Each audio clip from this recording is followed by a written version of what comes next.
Hi dear friends, welcome back to intelligence career institute. Myself doctor दिखा बदर। आज बच्चों हम लोग बात करते हैं, बहुत सारे बच्चों के मैसेजेस आ रहे हैं कि सर क्या 2 मंथ्स सफिशिएंट है नीट को करेक्ट करने के लिए। तो बेटा जो है अभी 2 मंथ बहुत है। जो हम लोग जुनून बैच हम लोगों ने लॉन्च किया है ये फ्री ऑफ कॉस्ट है। हर कोई पढ़ सकता है, हर एक एक चीज़ कराई जाएगी। जो चीज़ें आपको और आपके सिलेक्शन के लिए हेल्पफुल होंगी सारी चीज़ें हम प्रोवाइड करेंगे। आप फुल्ली डिपेंड हो जाइए, क्रैश कोर्स करिए, ठीक है ना। फास्ट रिवीजन, स्लो, हर चीज़ पढ़ाई जाएगी आपको, ठीक है ना। स्लोली स्लोली भी पढ़ाया जाएगा, फास्ट भी पढ़ाया जाएगा, जिससे आप जो हम लोग कोर्स भी कवर कर सकें और आप जो है अच्छा कर सकें। क्योंकि कहते हैं ना कि जब मंजिल खूबसूरत हो तो हमें रास्ते की परवाह नहीं करनी चाहिए। तो रास्ते में तो मुश्किलात आएंगे ही, क्योंकि मंजिल बहुत खूबसूरत है। जो आपका सपना है ना, आपके माँ बाप का सपना है, आपके आसपास रहने वालों का सपना है, आपके जो रिलेटिव्स हैं उनका सपना है कि हमारा बच्चा, हमारे परिवार के लोग जो है डॉक्टर बने। यानी कहीं ना कहीं मंजिल बहुत खूबसूरत है, लेकिन रास्ते में तो मुश्किलात आएंगी। पढ़ना पड़ेगा, चीज़ों को समझना पड़ेगा, वर्क करना पड़ेगा, है ना। कहते हैं ना रगड़ना पड़ेगा, क्योंकि 16 लाख बच्चे बैठ रहे हैं यहाँ पे, कंपटीशन है, सीट लिमिटेड है। तो कुछ ना कुछ तो करना पड़ेगा, सेक्रीफाइसेस देना पड़ेगा, तभी जाके जो है आपको मंजिल मिलेगी। और सिलेक्शन की बाद की लाइफ अलग ही होती है ना। उसके पहले आप अगर स्ट्रगल नहीं करेंगे तो सिर्फ सपने ही रह जाएंगे आपके वो बन के, और बाद में वो बहुत दर्द देते हैं, बहुत चुभन देते हैं, बहुत चुभते हैं कि काश मैं भी जो है मेडिकल कॉलेज में होता और मैं डॉक्टर होता।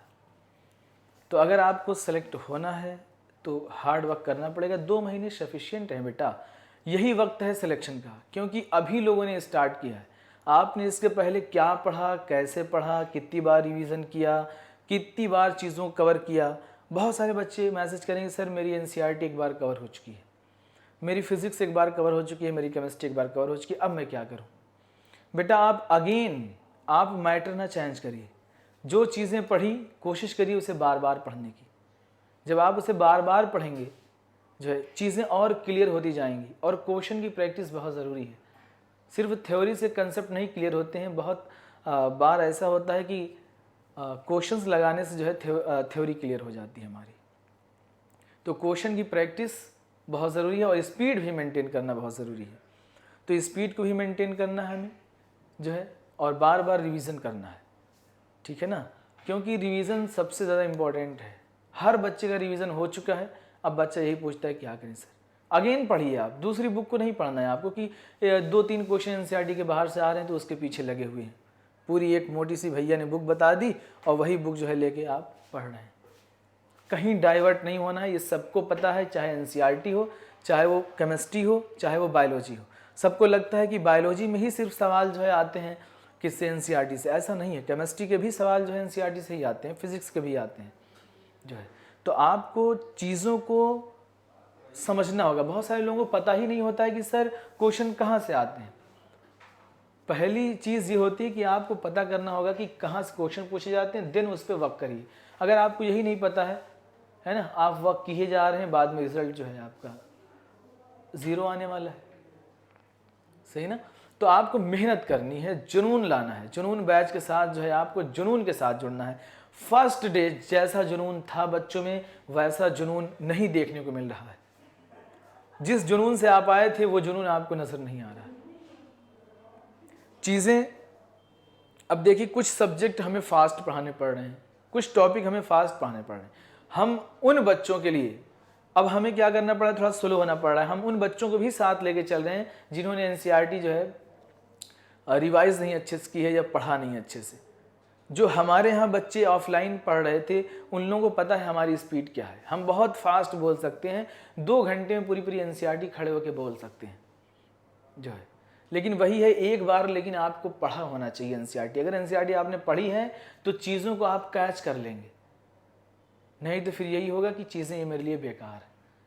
हम एक एक चैप्टर में 5 से 7 मिनट के अंदर में एक्यूरेट एक एक लाइन एनसीईआरटी की बोल सकता हूँ जो है। लेकिन आपका लेवल वैसा होना चाहिए। आप थोड़ा सा अपने आप को उठाइए।